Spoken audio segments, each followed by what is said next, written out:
Welcome back to Tight Lining Maryland. I am not on the stream, as you can probably tell. I was editing a video and I noticed that I had kind of like a series of clips that kind of just I felt like would suit themselves well to basically become a little bit of like a how-to or a tutorial on kind of how to vary your drift through shallow water and deep water without having to change out your whole rig and being able to fish both types of water. So I figured that even though I don't do a whole lot of how-tos, I do a lot more of explaining within videos and just kind of picking apart little pieces of advice as I go. This one I felt like, you know, would better suit itself as a whole video. So for this particular one, I didn't even think to shoot an intro because of the fact that I didn't expect it to become a whole video, but that's going to be what this is, a little bit of a how-to. If you enjoy it or if you pick something out of it that you think maybe helps you for the next time you're on the stream, then please leave a comment down the bottom. It's always appreciated and encouraging to see that, you know, I'm able to help somebody. But if you also want me to do more, you know, of maybe these little how-tos, I've got a list of, I think it's like 20 different things that I would be happy to basically start creating some more of them and have little shorter videos that kind of highlight one specific strategy or one particular element of fishing while I'm out on the stream instead of like showcasing a whole fishing trip.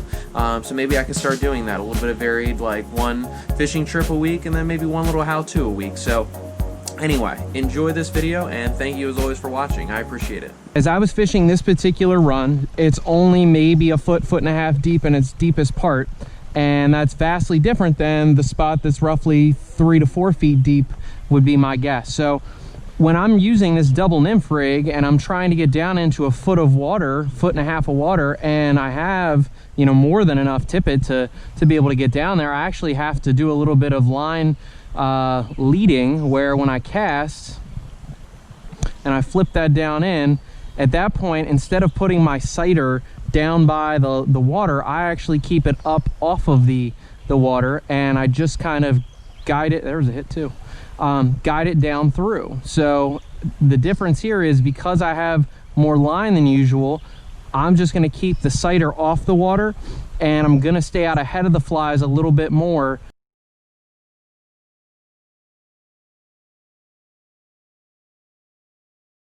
Because the further my rod is ahead of the flies, the more likely they are just to kind of bounce across the bottom.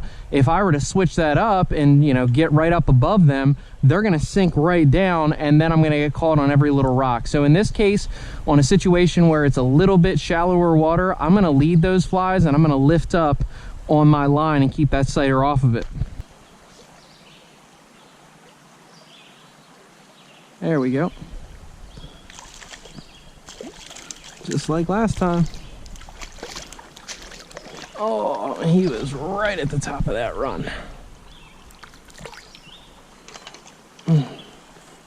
Man, just another gorgeous fish. Look at this guy. Blowtorch right in the top. Gorgeous. Look at that. Back he goes. However, you get to this spot and it's a little deeper, and here you've got approximately, I would say, 3.5, 4 feet, plus that, you know, maybe 4.5 feet total worth of tippet. And that's about what I need to get down here. That changes the game up.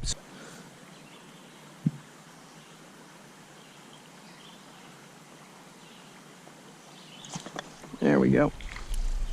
Got a brown. We're able just to get that thing down to the bottom. I'll explain how we were able to do that too.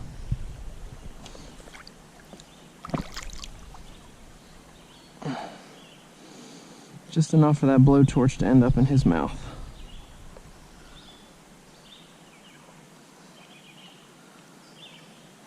There he goes.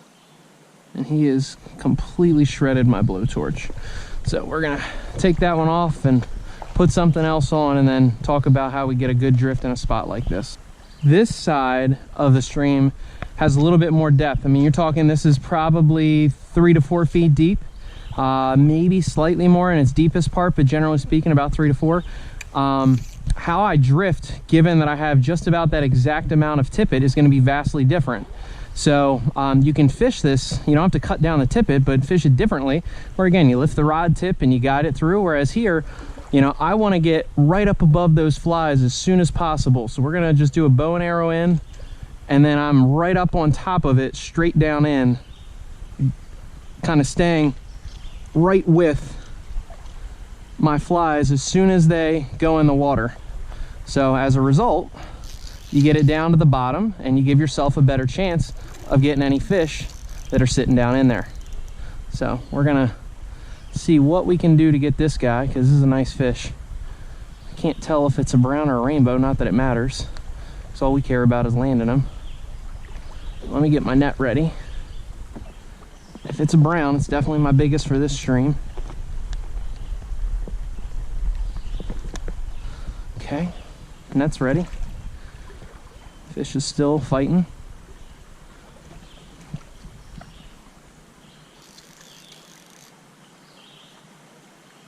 Okay, so we want to keep him, it's a brown. We want to keep him up ahead of us. That way when it's time to bring him to the net, we just lift that rod, tip up, lift the head, and just bring him right to us. Oh.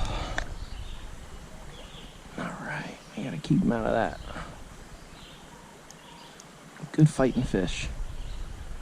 Okay, we're gonna bring him to us now. This is a really nice fish.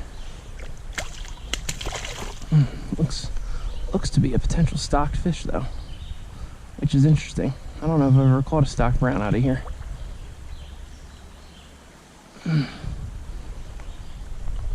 we go. Yep, stocked brown, but he is gorgeous. And that is a nice fish. Sometimes things just pan out like that, where you're kind of trying to explain something, and sure enough, that technique, when you're really paying attention to it, just bolsters your chance at catching fish. So great looking brown here. He's got some shoulders on him for a stocked fish. He's been eating good in this hole. All right, let's pop this out. He's already messing with my fly here. All right.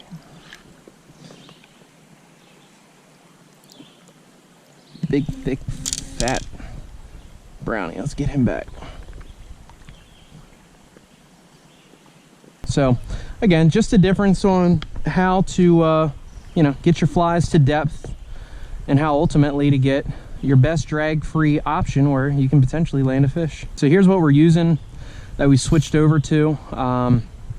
Change things up a little bit, not a whole lot, but basically we got our double nymph rig. I'm using like a rainbow warrior, or excuse me, a tungsten surveyor with a little red hot spot coming out the back, and then I'm using what is ultimately kind of like a hare's ear with a little bit of peacock dub and an orange hot spot coming out the back there.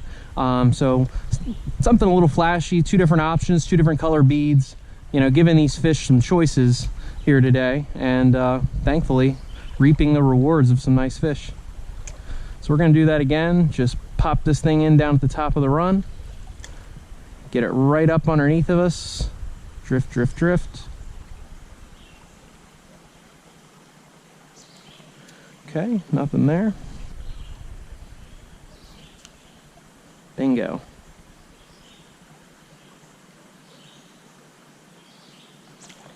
There we go. Got another one. This one's a rainbow, so we're just chock full of stocked fish in this hole. But hey, fish is a fish. Plus the breeches rainbows are always gorgeous. The only difference between what I did there and what I did for the brown is, whoa, look at that guy.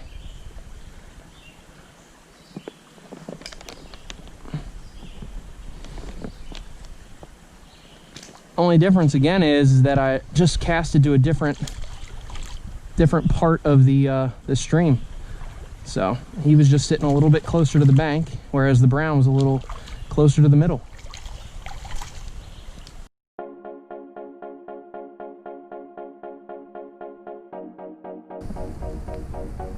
That's going to wrap it up here for tight lining Maryland. Double nymph rig gets after it, even with a broken Syndicate rod. Hope you learned something today. I tried to show you the difference on how to get a drift in shallow water versus deeper water whenever your tippet's, you know, long and you don't want to cut it down. But, you know, appreciate you as always for tuning in, and tight lines.